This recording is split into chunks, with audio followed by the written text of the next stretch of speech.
On the evening of September the 11th, 2001, the FBI were called in to Logan Airport in Boston to examine 2 check-in bags. The bags had missed their flight, an American Airlines Boeing 767 bound for Los Angeles.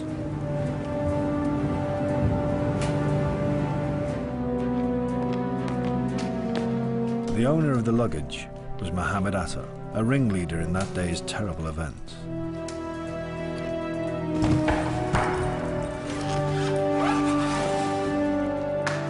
Inside one of his bags, the FBI made an extraordinary discovery. Along with flight training videos and a small copy of the Quran, they found a 5-page document, handwritten in Arabic. It was a kind of hijacker's manual and contained a justification for the attack, written by those who orchestrated it. Purify your soul from all unclean things. Completely forget something called this world. Afterwards begins the happy life. Among the hijacker's victims on that bright, warm September morning were the passengers and crew of American Airlines Flight 11, the first of the 4 planes to crash that day.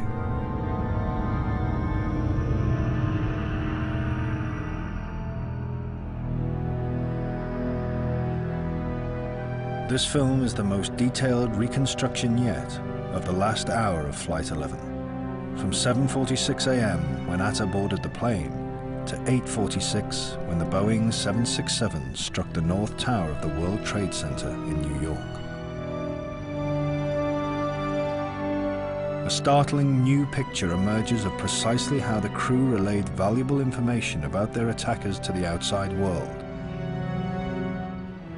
It was the first act in a long war.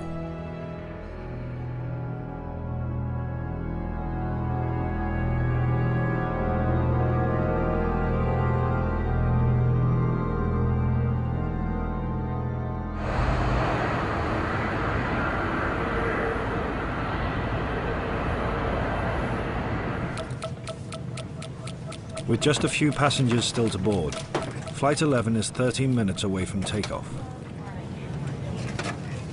Betty Ong is one of the most experienced of the cabin crew. She wasn't scheduled to work today, but she's flying so that she can join her sister on a vacation in Hawaii. Right down this way, please. Hi. How are you this morning? Pretty good. Good. Amy Sweeney has 2 young children and is married to Michael, a Massachusetts police officer. You're welcome. Amy, she liked flying because it gave her the opportunity to do what she liked and be flexible with her time to spend with her family. Once we had kids, we made the decision that she would only work part-time and spend the majority of time with the kids and family. Hydraulics. Set. Windows, doors. First Officer Tom McGinnis is 42 years old and married with 2 children. He's a former Air Force pilot. Off. Cabin signs. On. Captain John Oganowski is 52 and married with 3 daughters. Before start checklist complete. He loved flying. He absolutely loved it. He was a very experienced pilot. He had 23 years with American Airlines and 7 years in the Air Force. And he was just a man who was very, very skilled in anything with mechanics. He just had a knack for it.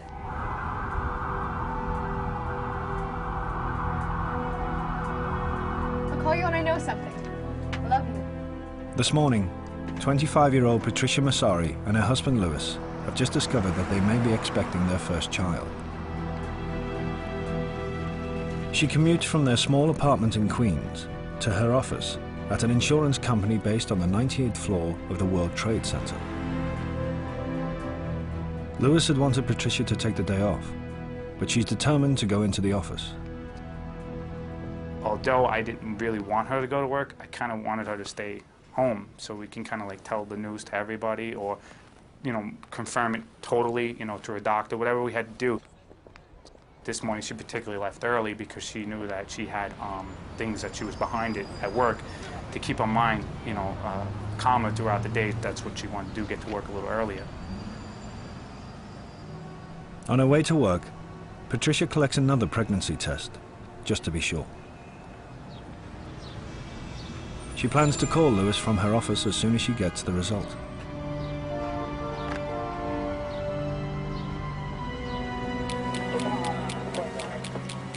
Boston Air Traffic Control Center manages some of the busiest air traffic control lanes in the world. But the job's a little easier when the weather and visibility are as good as they are today. Northwest 453, speed Mach 80 or greater.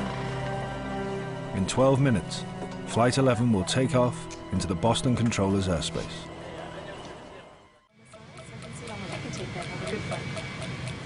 The last passengers are now boarding Flight 11.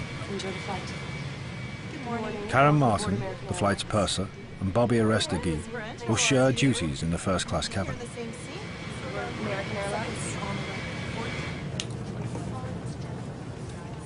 Among the passengers is Daniel Lewin, a brilliant and wealthy software designer. He grew up in America, but moved to Israel with his family when he was 14. By his early 20s, he became a captain in Israel's elite counter-terrorism force. Champagne orange juice, sir? Champagne. There you go. He is seated directly in front of one of the hijackers, Satam el-Sakami. Train cross here on the left-hand side. Good morning.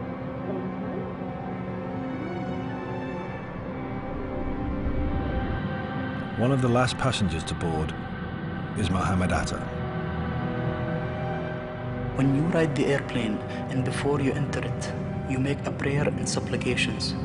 As the Prophet, peace be upon him, said, an action for the sake of God is better than all of what is in this world. When you step inside the plane and sit in your seat, be busy with the constant remembrance of God. Morning, sir.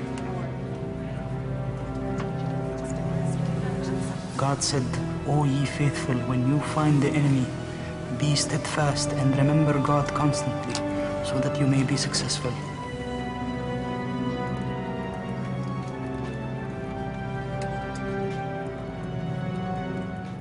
With the arrival of Atta and Abdulaziz Al-Amari, all 5 hijackers are now in position.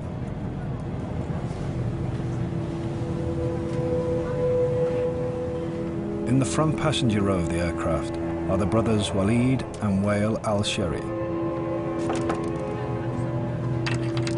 Walid has a clear view of the cockpit door.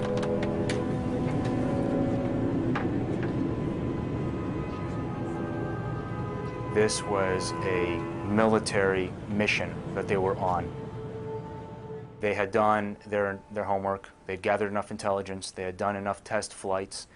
Everything that they did was specifically tailored to accommodate their objectives. Seating arrangements are crucial. We had the al-Sheri brothers sitting at the very front row, left to the primary aisle.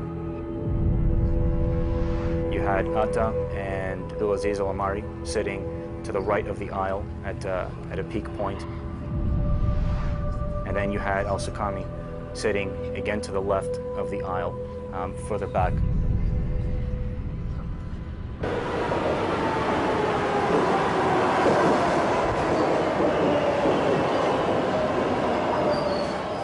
A Fresh Pond subway station in Queens, Patricia Massari catches the M train to downtown Manhattan.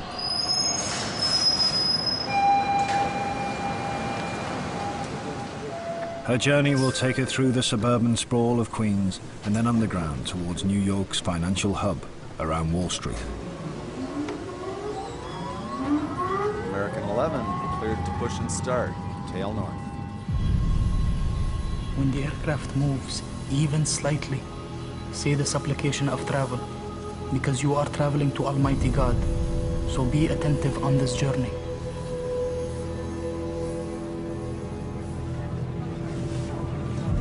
May we have your attention as we review the safety features of the 767 aircraft. To fasten seatbelts, insert the metal clip into the buckle. It's likely that flight attendants have some kind of contact with one or more of the hijackers.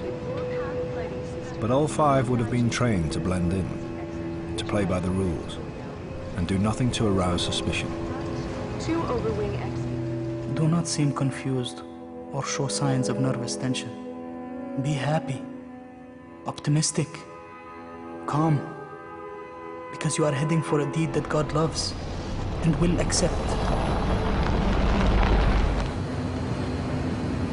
If the cabin pressure changes, an oxygen mask will appear from the panel above you. Pull the mask towards you and place the mask over your nose and mouth. Smile in the face of hardship, young man, for you are headed toward eternal paradise. Please take the time to review the safety features card located in your seat pocket. God is with his faithful servants. He will protect them and make their tasks easier and give them success and victory. Say this supplication. O Lord, block their vision from in front of them so that they may not see.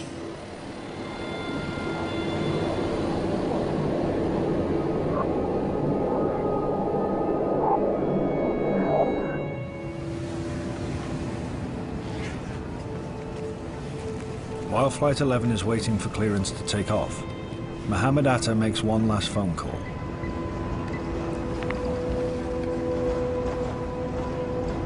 Assalamu alaikum. Assalamu alaikum.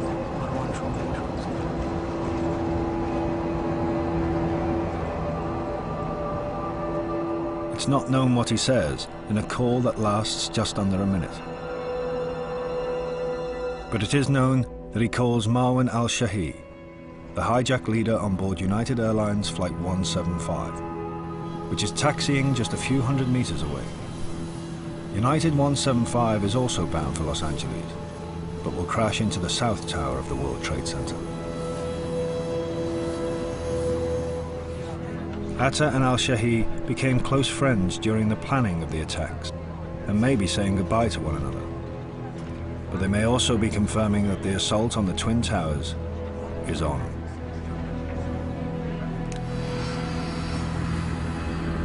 Apron, American 11, ready to taxi for runway 25.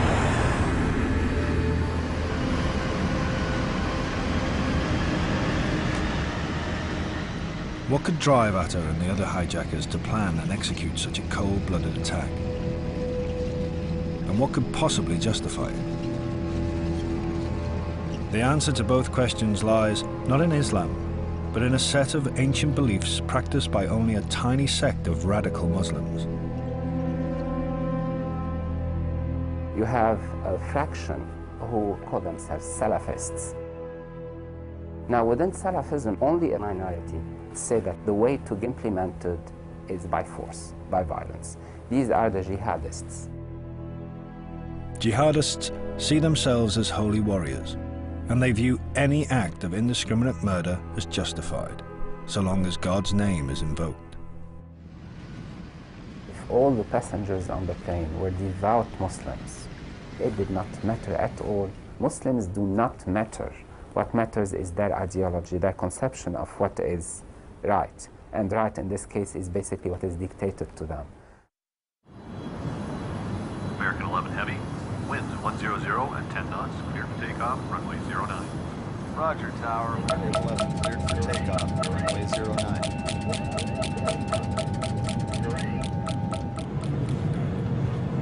Then the aircraft takes off.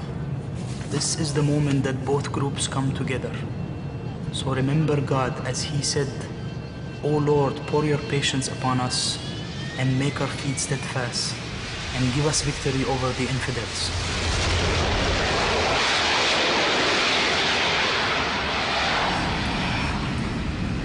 Pray for yourself and all your brothers that they may be victorious and hit their targets. Ask God to grant you martyrdom facing the enemy, not running away from it, and for Him to grant you patience and the feeling that anything happens to you is for Him.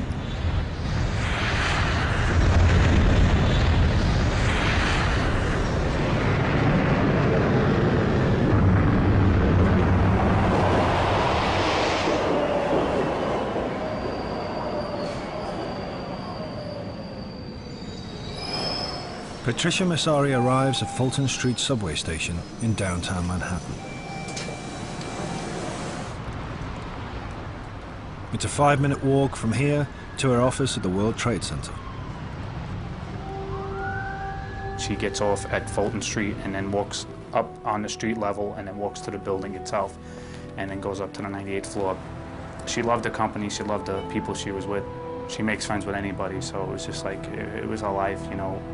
She would always tell me the stories, and I find it interesting when she would get home from work, when she would tell me how her day was at work. Patricia grabs her regular breakfast, probably a bagel and black coffee.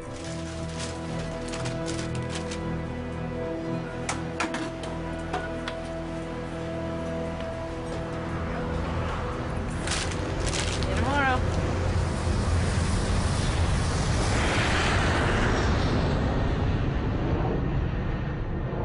As Flight 11 climbs to cruising altitude, preparations for the attack begin.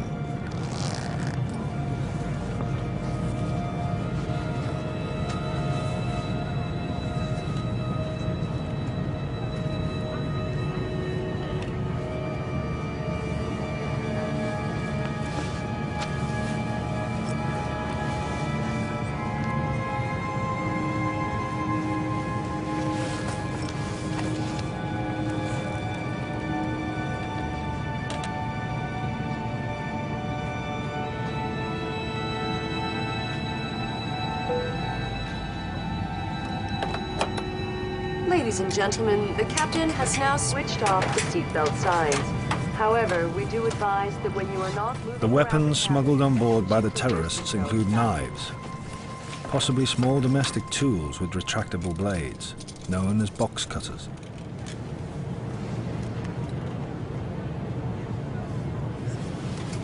Following standard procedures, the flight attendants would close curtain dividers between the 3 classes of cabin, possibly obscuring any line of sight between Atta and the Al-Sheris.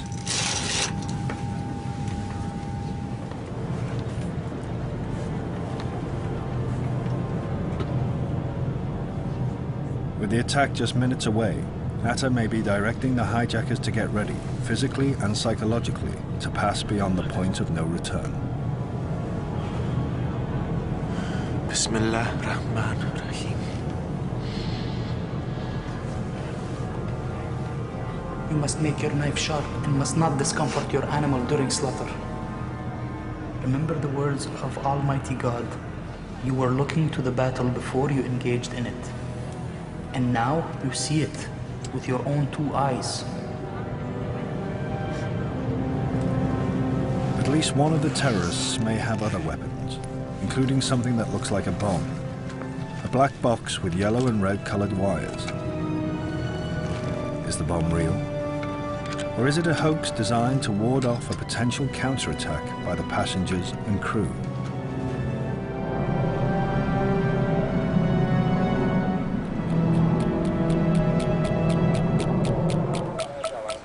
Maintain Mach 80 or greater. Boston Center, good morning. American 11 with you, passing through 190 for 230. American 11 Heavy, Boston Center. Roger, climb and maintain flight level 280. Flight level 280, American 11. As Flight 11 continues to climb, the pilots would still be wearing their seat harnesses in a noisy cockpit.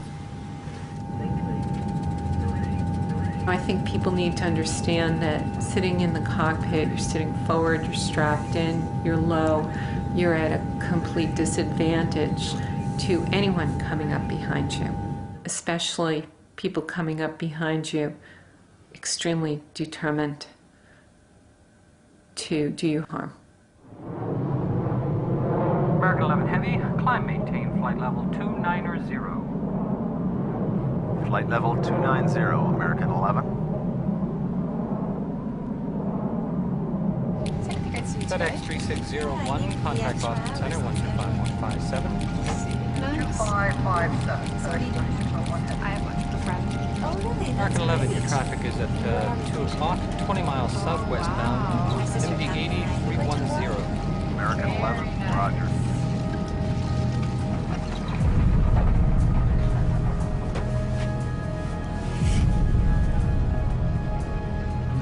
transportation begins, strike like champions who do not want to go back to this world.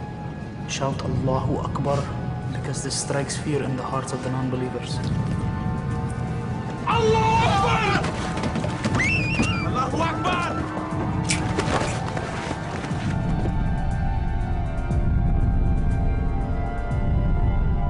God said, strike above their neck, strike at all their extremities. FedEx 3258, contact Boston Center 125.57. 125.57, thank you. FedEx 3258. Good day. American 11, turn 20 degrees right. 20 right, American 11. What the hell's going on?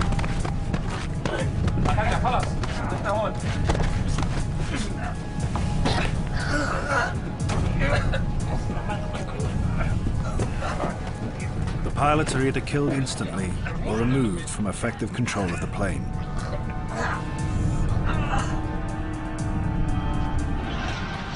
At some point during the assault, flight attendant Amy Sweeney reports being shown the apparent bomb by one of the hijackers.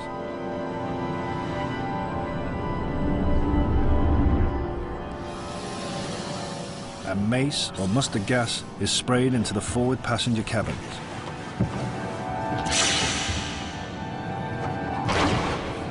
Shortly afterwards, though, all 5 hijackers barricade themselves inside the cockpit. No one else on the plane will see or hear from them again.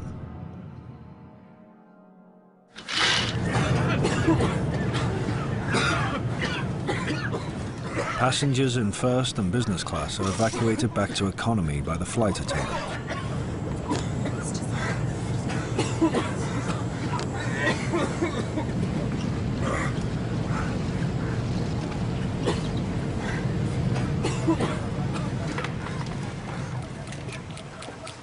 American 11 Heavy, now climb maintain flight level 350.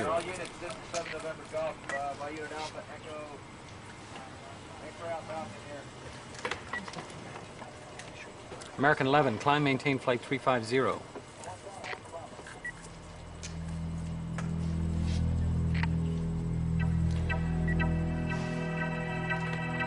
American 11, Boston. Losing radio contact with an aircraft is a rare event, and is usually the result of equipment failures. But it's a cause for concern. Echo Romeo 7 Mike Lima, how do you hear? Mike Lima has you loud and clear. American 11, Boston.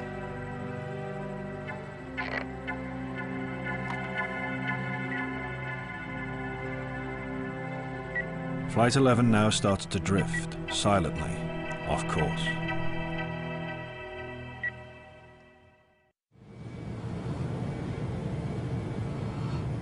On Flight 11, Karen Martin and Bobby Arestegui are being treated for their injuries in or near the first-class galley. They are likely to have been the first victims of 9/11. I think that the flight attendants that were attacked first, no questions about it. The hijackers decided to take action. They were going to implement speed, surprise, and violence of action right away. They were going to make their point as to who they are and why they're there, and so no one can mess with them. Unfortunately for the passengers and crew of Flight 11, Daniel Lewin had been stabbed by the hijacker seated directly behind him. Lewin was the best equipped of anyone on the plane to try and repel the assault. But the ex-Israeli commando is now severely injured with a wound to the throat. The passenger, Daniel Lewin, I think, was attacked for one of two reasons. Al-Sakami was sitting right behind him, and it just could have been that Daniel Lewin was right in reach and in range of any one of the terrorists that decided to use him as an example for the other passengers, or Daniel Lewin decided to take action and intervene.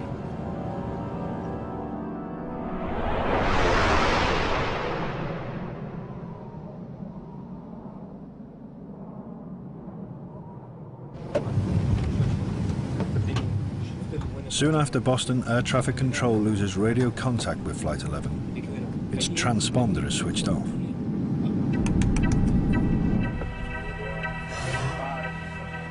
Flight 11 is no longer transmitting information about its identity or altitude. All that remains is a radar signature showing the aircraft's location. American 1-1, the American on the frequency. How do you hear me?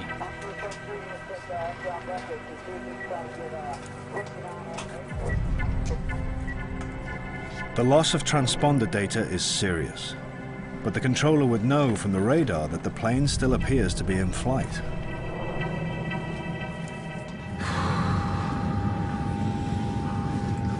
If everything goes well, every one of you should pat the other on the shoulder in confidence.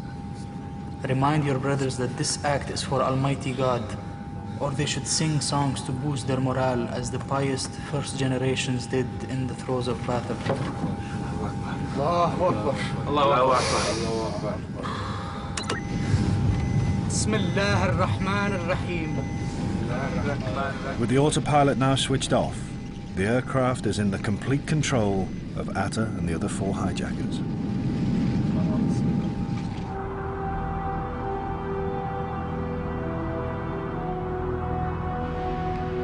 Patricia Massari arrives at the World Trade Center Plaza.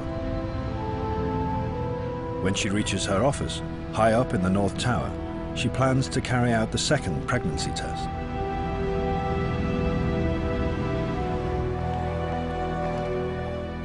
After that, she hopes she can catch up with a heavy workload. American 456, resume normal speed. American 11, if you hear Boston Center, ident please or acknowledge. American 11, American 1-1, Boston.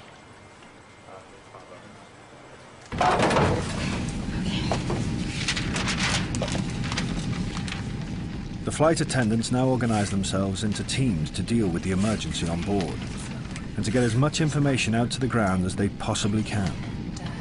9D. They gather details from paperwork and from each other about who exactly the attackers were.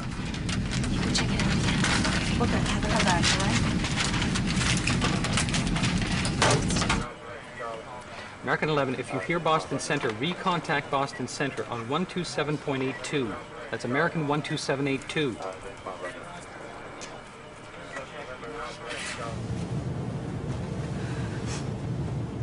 After all that's happened, the flight attendants make repeated attempts to contact the cockpit. Excuse me, what the hell is going on here? It's just a medical emergency. But the mace in the forward cabin makes it difficult to breathe.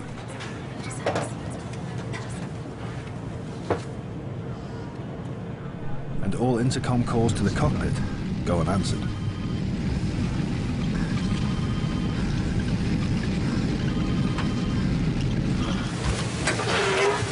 Betty Ong attempts her first call to the ground. She dials American Airlines main reservations number. Initially, she'll be plagued by what seems to be a poor connection and a series of misunderstandings.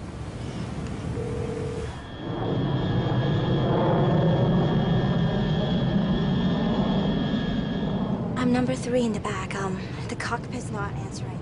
Captain business class. And I think there's mates that we can't breathe. I don't know. I think we're getting hijacked.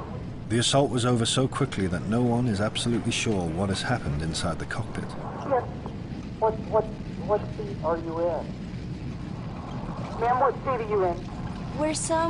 Well, we just left Boston. We're up in the air.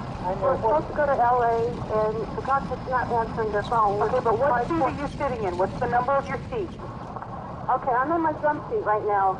Okay. At 3R. Okay, you're the flight attendant? I'm sorry, did you say you're the flight attendant? Hello? Yes, hello? What is your name? You're going to have to speak up. I can't hear you. Sure. What is your name? Okay, my name is Betty Ong. I'm number 3 on flight 11. Okay. And the cockpit is not answering their phone. And there's somebody staffed in business class, and we can't breathe in business class. Somebody's got mace or something. Can you describe the person that you said someone is what in business class? I'm sitting in the back. Somebody's coming back from business. If you can hold on a second. Throughout her calls to the ground, Betty is interrupted by other attendants who seem to be acting as a relay team. sending constant updates from further forward. Bobby both got stabbed.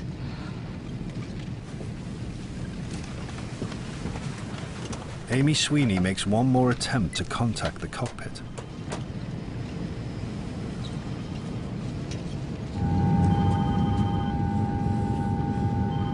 Ten minutes after storming the plane, the hijackers decide it's time to talk to the passengers. But the wrong switch is keyed, and their announcement is broadcast to the ground. American 11, Boston. United 175 Boston Center, roger. Is that American 11 trying to call?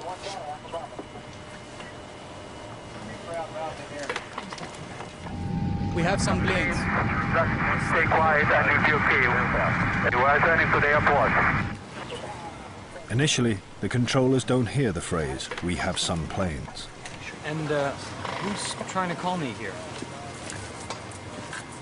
American 11, are you trying to call? They immediately ask for a playback of audio tape. Nobody move. Everything will be okay. If you try to make any move, you'll injure yourself and the airplane. Just stay quiet.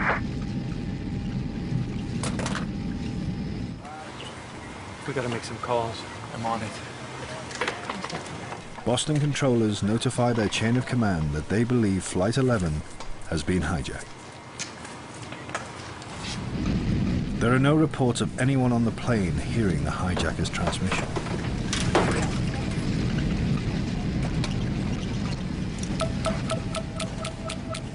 Amy Sweeney heads towards one of the backseat airphones.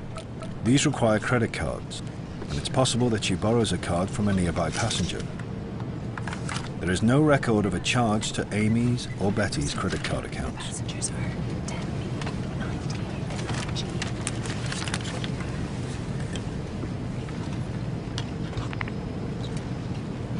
Hello, American Airlines Flight Services, Logan Airport. It's Amy Sweeney. So I was just in my office working. I had heard one of the ladies who was working in the office say very loudly, what? A flight attendant has been stabbed?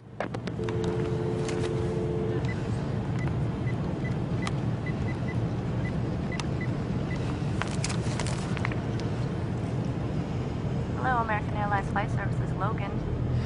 It's Amy Sweeney. Listen and listen very carefully. I'm on Flight 11. The airplane has been hijacked. I have seat numbers. At that point, I took the phone and said, Amy, this is Michael Woodward. What's going on? Hey, Michael, this plane is being hijacked. After she told me that the aircraft had been hijacked, she started to give me information. I have seat numbers for 3 of the hijackers. She had given me the seat numbers that they were seated in. 9D, 9G, and 10B. And as I was writing down the seat numbers, my colleagues pulled up that information. In the computer system, they could pull up who's sitting in that seat. And up came Mohammed Atta's reservation.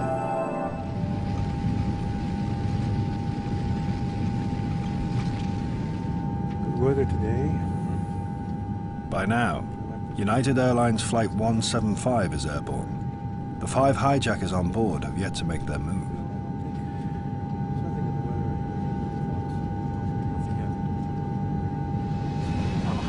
On Flight 11, Betty Ong reveals that despite the risks, cabin crew members have made at least one attempt to gain physical entry to the cockpit. I think the guys are up there. They might have gone their way up there or something. Nobody can call the cockpit. We can't even get inside. Betty and Amy Sweeney now work closely together to report the details of the hijack to the ground. She's just coming.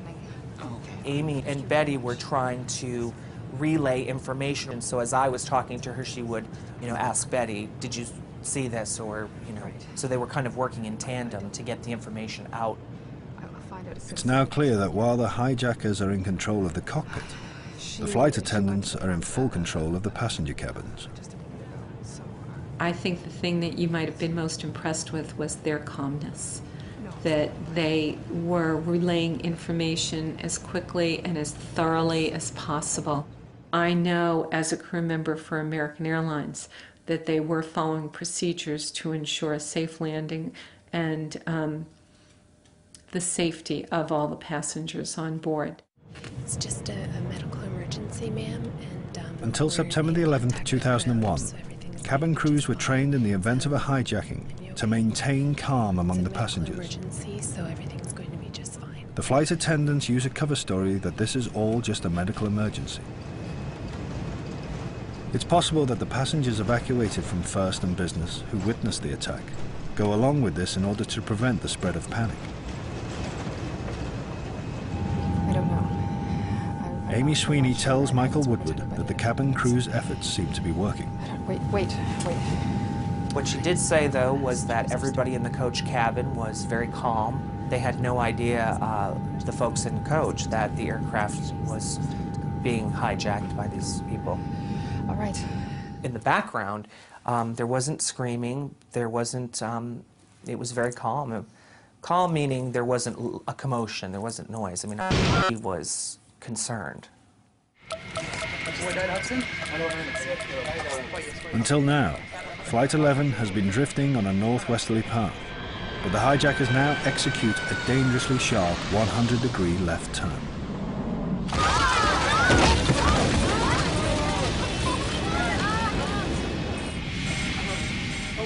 The plane is now heading south, erratically following the course of the Hudson River, which leads straight to New York City.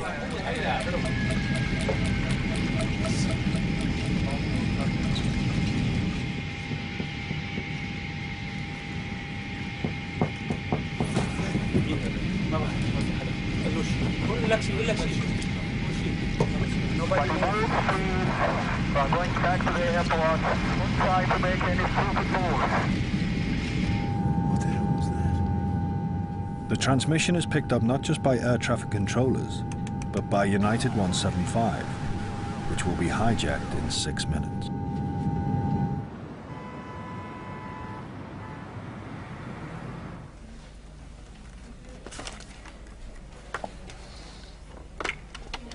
Having done a second pregnancy test, Patricia Massari calls her husband with the news that it's positive.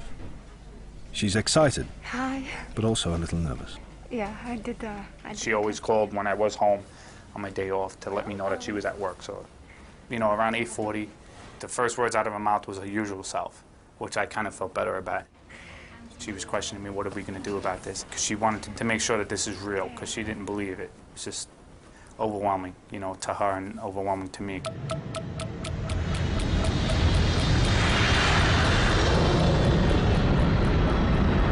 We're making another sharp turn, all the way onto our side.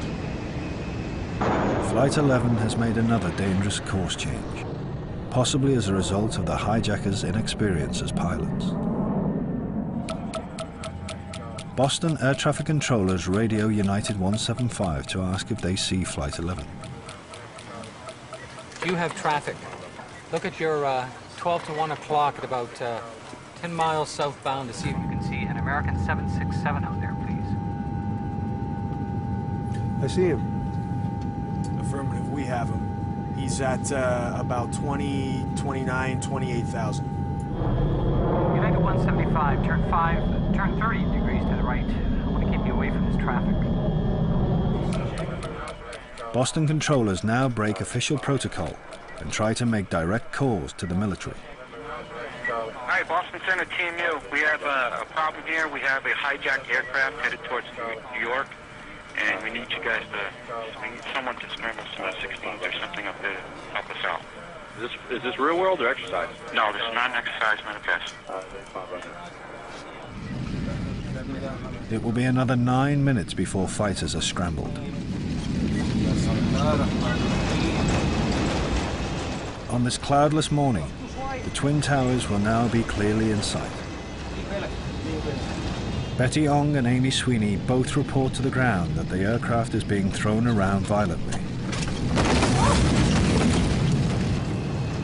The hijackers execute yet another terrifying maneuver, a steep and barely controlled dive.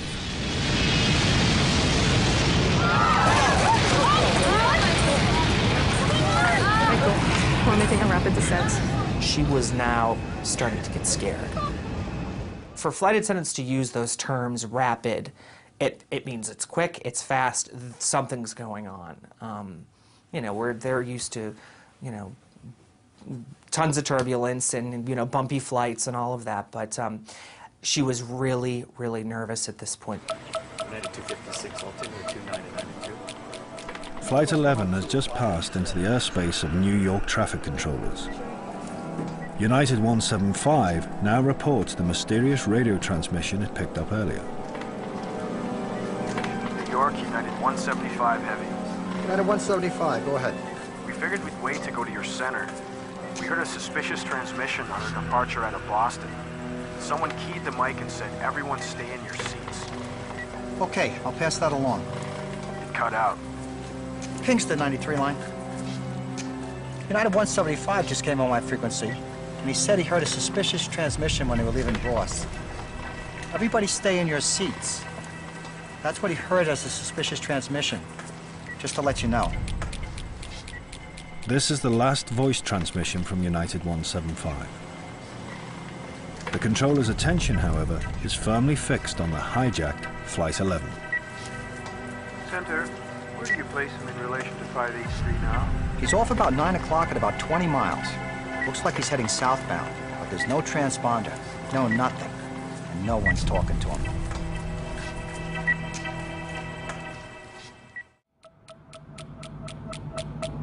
In Manhattan, the rush hour is reaching its peak. Over 1 million commuter cars are heading over the bridges and through the tunnels into an island just 13 miles long. If you see the enemy as strong, remember the groups that had formed a coalition to fight the Prophet. They were 10,000. But remember how God gave victory to his faithful servants.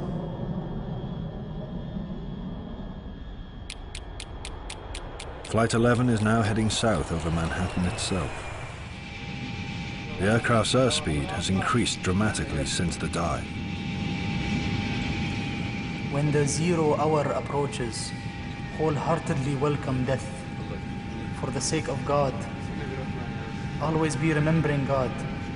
Either end your life while praying seconds before the target, or make your last words, there is no God but God, Muhammad is his messenger. Afterwards, we will all meet in the highest heaven. Inshallah. What's happening? All of a sudden, she said, you know, what's going on? What's happening? And I don't know if she was talking to Betty or if she was just verbalizing it. The airplane is all over the place. I asked her, can you look out the window? This was right near the end of our conversation. She said, I see water, I see, we're flying low, we're flying way too low. I see buildings, I see lots of buildings. I see the water. I see the buildings. I see buildings. We're low. We're far too low.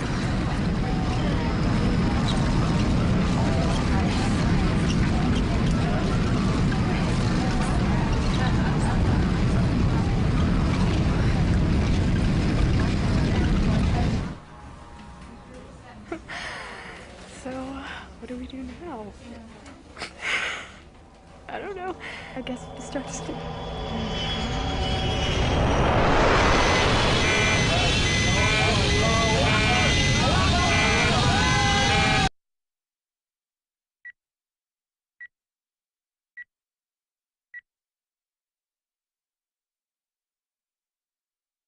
What's going on, Betty? Betty, talk to me. Betty, are you there? Betty? I think we might have lost her. The crash of Flight 11 started a chain of events that still dominates today's world. In the convulsions that followed, the calm and resourceful actions of Flight 11's crew have not been recognized. But in a very real sense, it was they who began the fight back against a new and appalling terror. What my wife and Betty Young and the rest of the crew did that day is is unbelievable. When they talk about heroes that day, there were also heroes in the air, and those heroes were flight attendants.